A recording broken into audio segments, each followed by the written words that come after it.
Bismillahirrahmanirrahim.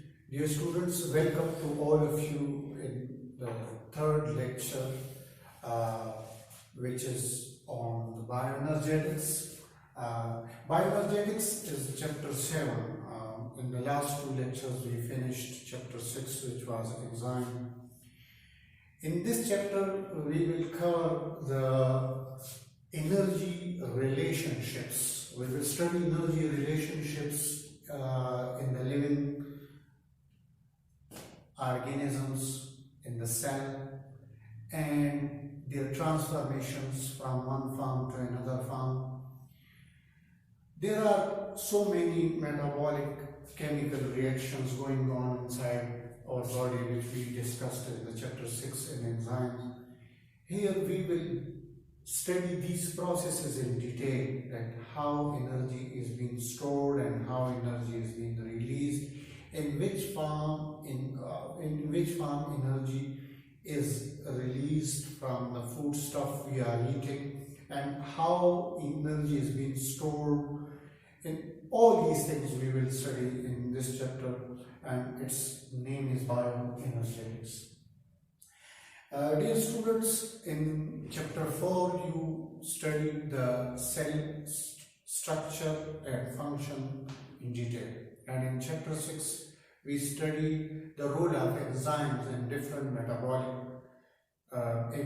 metabolic chemical reactions. Dear students, first of all, introduction, a little about the bioenergetics. Dear students, bioenergetics, a cell is an open system. What does it mean by cell is an open system?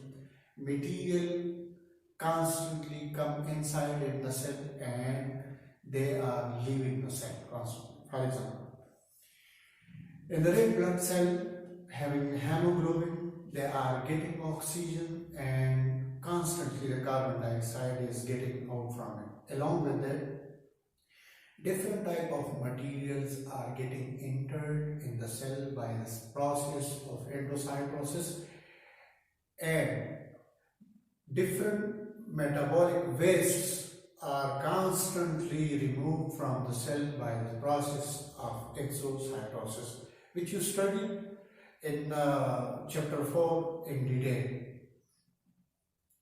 So, when materials are getting entered in the cell, there are two types of reactions usually carried out. The synthesis reactions, in which different molecules are synthesized, and the oxidation reactions, in which usually the molecules are oxidized and energy is being released. By definition, bioenergetics is the study of energy relationships and energy transformations in living organisms. Let me to elaborate this definition. Energy relationships and energy transformation. What does it mean by energy transformations? In physics, you studied that energy is in two forms, basically in two forms, the kinetic energy and potential energy. The potential energy is usually that energy is referred to this term is referred to that energy in which energy is stored, and kinetic energy is the energy which drive different kind of processes, physical processes, physical activities. Different type of activities are driven by kinetic energy. So constantly the solar energy is converting into potential energy and potential energy into kinetic energy. These whole processes and chemical reactions are covered by the bioenergetics. Actually, here we will study the quantitative relationship of energy with the cell also. What does it mean by quantitative study of the energy in the cell or in the living bodies? For example, here we will study that how much energy we get by we can get from a molecule which is a carbohydrate, lipid, or protein. How much amount of energy we can receive, how much energy is being stored in a body much energy we need to make a bomb. So these all are quantitative studies, and here we will also study the quantitative study of the energy in the cell. Examples are photosynthesis and respiration. Photosynthesis is a great example of anabolism. I want to repeat the definition of the anabolism. First of all, we have to know about the metabolism. All of you know the definition of the metabolism. Metabolism is the sum of all chemical reactions that are going on inside a living body. It have two types, anabolism and catabolism. Anabolism is a constructive process. Photosynthesis, we have photosynthesis is a great example of the anabolism, because it's wholly a constructive process in which a molecule is being synthesized. A glucose molecule is synthesized in the presence of sunlight with the help of chlorophyll from carbon dioxide and water molecule. Dear students, here we store energy. The light energy is converted into potential energy and chemical energy in the form of glucose, and then in the respiration these molecules, glucose molecules are broken down and energy is being released. Here we have a flow chart. First of all, reduction of carbon dioxide, and this process is also called as photosynthesis. Here we put energy in the form of light and a food stuff are good. For example, glucose is obtained because glucose is the product of the photosynthesis. Then oxidation of this food molecule occur, and we get energy in the form of ATP. Along with that, some energy is being released in the form of heat. How ATP is formed? What is ATP? ADP, adenosine diphosphate, plus PI means inorganic phosphate, and here we got an ATP molecule. ATP is the energy currency which we will explain inshallah in the coming topic is the ATP. So we will explain it in detail. Then this ATP is transformed into utilized in different kind of activities, that is active transport. All of you know what is active transport. Active transport is the form of transport in which molecules move against the concentration gradient with the expenditure of energy. This definition you people know very well. So what sort of energy it need? It need energy in the form of ATP. Secondly, maintenance. Maintenance, continuously new cells are formed, old cells die, new cells are formed, and repairing of the body usually carried out with the passage of time. New cells formation needs energy in the form of ATP. And chemical synthesis, different chemical molecules are synthesized by the help of energy. Dear students, there is none of the activity in the living body can be performed without the expenditure or without energy. Simply, I will give you a very minor example. In the cell division, mitosis, I will give an example of mitosis. The chromosome move from one pole to the equator. At least 30 ATPs need to move one chromosome from the polar region to the equator. 30 ATP molecules are used. So usually the students think that how energy is being utilized in the living bodies. Inshallah, in our coming topic, we will cover this area too, that how energy is being utilized in different processes. Dear students, our next topic is redox reactions. In the previous topic, we discussed that we talked about the bioenergetics and energy transformations and how energy is transformed from one form to another form. Here we will study redox. Basically, these redox is a combination of the reduction and oxidation reactions. These two reactions are simultaneously happening in the major biochemical processes like photosynthesis and respiration. The redox is operating these two major processes. Dear students, life processes in living organisms need a constant flow of energy, and these are unseizable metabolic processes in which constant flow of energy is usually occur. These two reactions in chemistry you studied that what is reduction and oxidation, but a little I want to add here that the gain of electrons or the loss of oxygen or the gain of hydrogen is called as reduction.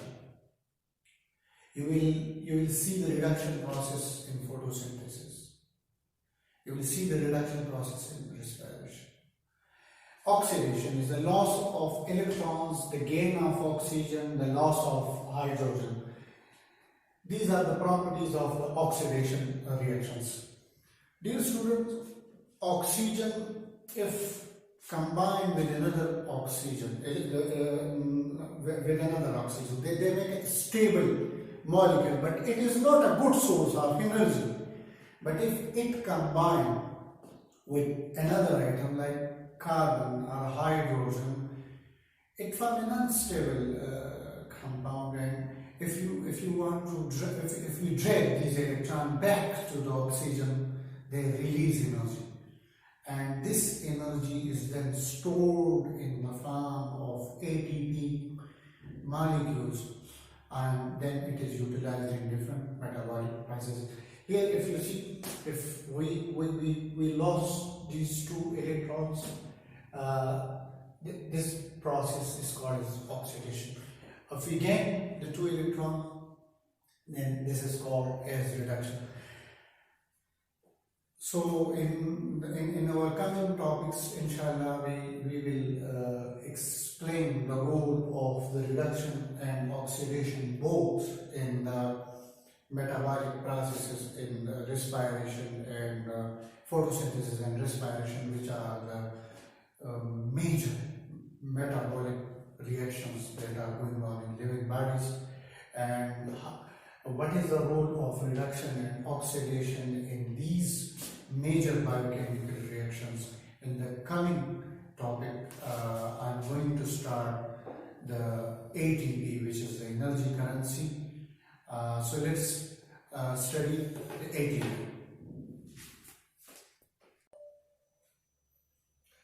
Dear students, our next topic is ATP, the cell's energy currency. Dear students,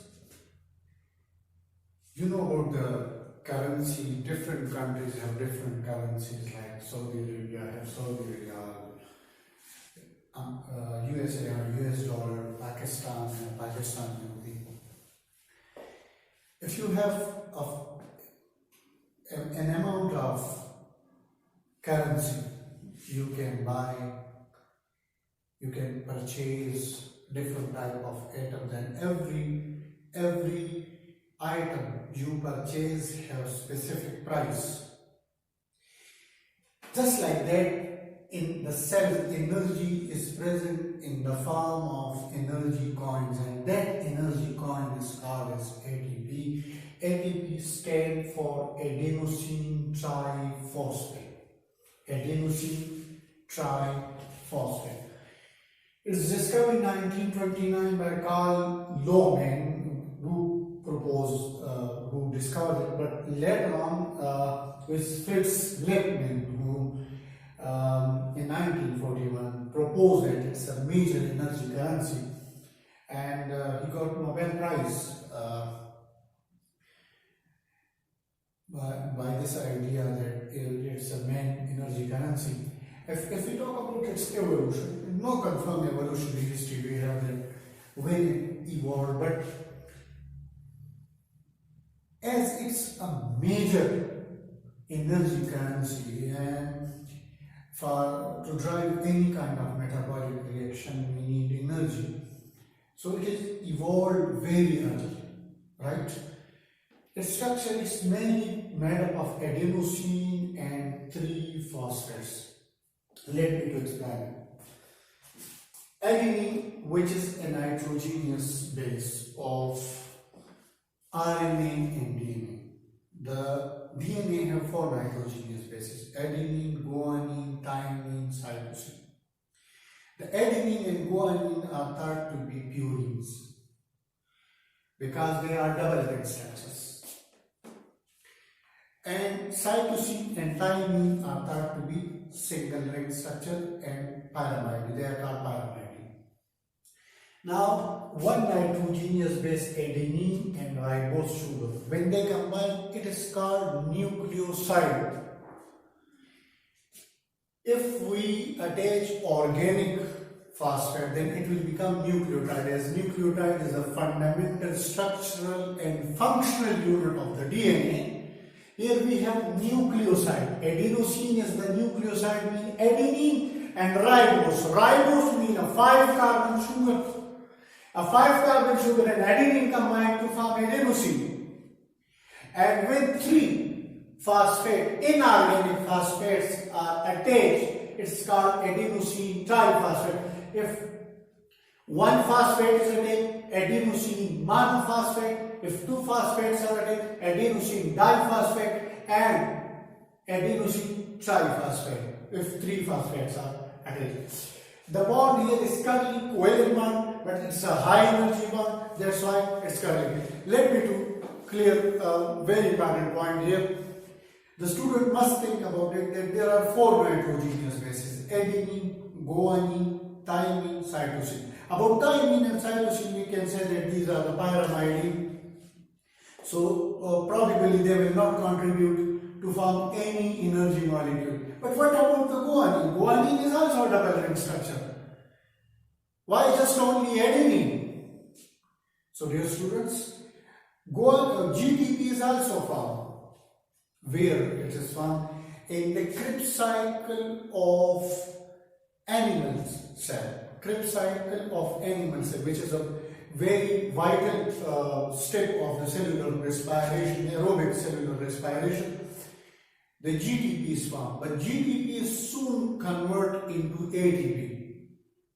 And ATP is considered to be as the main currency molecule, energy currency molecule, but it's not fact that rather than adenine there is no other molecule which can form energy molecule. Yes, GTP is there, GTP is found, but it's not abundantly found. All the enzymes we have, all the machinery, the cellular machinery facilitation is to form the ATP in large amounts. That's why it is considered to be as the main energy currency, right? And how we will get energy and how it is formed, let's discuss how ATP is formed and how we will get energy from the ATP. Dear students, how ATP is formed? ATPs are usually formed when metabolic reactions like respiration happen in the living cell. It usually releases energy, and that energy is released in the form of that energy is stored in the form of ATP. If we have, how we will form an ATP molecule? First, an AMP, adenosine monophosphate, plus a PI, inorganic phosphate, plus energy. They will form ADP. The question arises from where this energy will usually come. This energy will usually come from the movement of the electrons in the electron transport chain. Electron transport chain is the chain of protein molecules that are embedded in the membrane of mitochondria. Mitochondria is the main uh, organically, as we previously mentioned in the chapter 4, that it is the powerhouse of the cell. How we can call it as the powerhouse of the cell? Because it farm energy, it farm ATPs, and this energy will come from the movement of electron in the electron transport chain. Electron transport chain are the series of protein that are embedded in the membrane of the mitochondria. When the electrons move, they release the energy, and that energy is stored, and ADP is formed, adenosine diphosphate.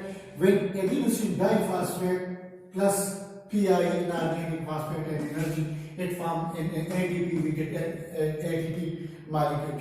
Different food substances have different amount of energy. How they are different? For example, glucose molecule completely oxidized, it gives us 36 ADPs. But fat molecule, the lipid molecule, which is 18 carbon, it gives us 144 ATPs. Or if it's 16 carbon, it gives us 128 ATPs. So different food substances give us different amount of energy. Now the second question is how it will release energy with ATP plus water. This is a hydrolytic reaction. Water you need to put, and in an enzyme, a catalyst, ATPase is the main enzyme which breaks the ATP and converting into ADP plus PI, and 7.3 kilocalories per mole energy is being released. It means if we break this single bond, it will release 7.3 kilocalories of energy.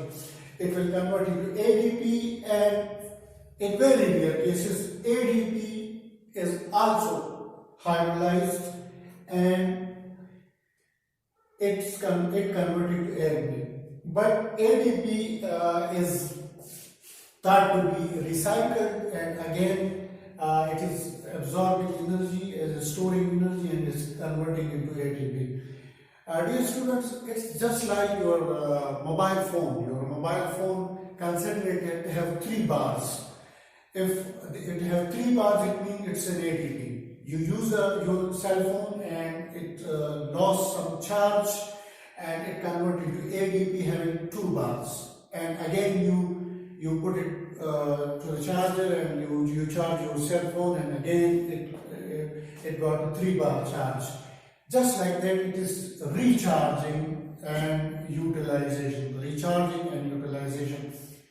When we perform any physical activity, any kind of activity we perform, we utilize ATPs. And these ATPs are recycled, and we are eating food, again ATPs are formed, and this is a continuous process in our body. In our bodies, and even in the body of every living organism. It's performing specific functions, it's specific jobs they are doing, they are utilizing the energies, and they are getting the food, and food is oxidized, and ATPs are formed in ATP. How much ATPs you have is just like how much money you keep in your bank account, or how much money you have in your pocket.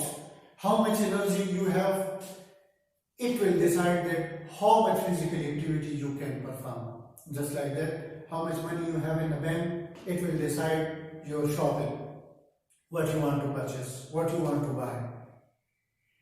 It depends upon how much money you have in your pocket or in your account. Just like that, what type of activities we want to perform, we need ATPs. In that amount, we need ATPs. Every activity have a specific amount of ATP used to perform that particular activity. So hope that you have learned all about the ATPs, all about the introduction of the biology. In the next lecture, inshallah, we will explain respiration, we will explain photosynthesis, and then respiration. So my advice to you, take a balanced diet, constantly take your ATPs, and also utilize your ATPs too. It's not a good way that you are getting food but you are not utilizing, do your physical activities and constantly do the exercise, because it will keep healthy your body. Along with that, my special message to my students is about coming COVID-19 epidemic. Dear students, how much you stay in the home, that much you are safe. Follow the government instructions regarding the COVID-19 epidemic. Stay in the home, wash your hands thoroughly, don't touch your nose and your facial region at all, because it's a big risk to get infection if you are touching any solid. And thoroughly wash your hand. Don't take it on your mind. Don't be anxious regarding this COVID-19 epidemic. This is a flu virus usually, but by the evolution it evolved and now it come in a new form. It's not a serious issue at all, but the only way is you need to stay in the home. You should be hygienic. These are the two things by which you can prevent yourselves, your families. So inshallah, the world is fighting with this COVID-19. The only thing that we can fight with COVID-19 is the courage, and vaccines are on the way. Inshallah, hope that vaccines will come in the market, but follow the precautionary instructions by the government. Thank you so much.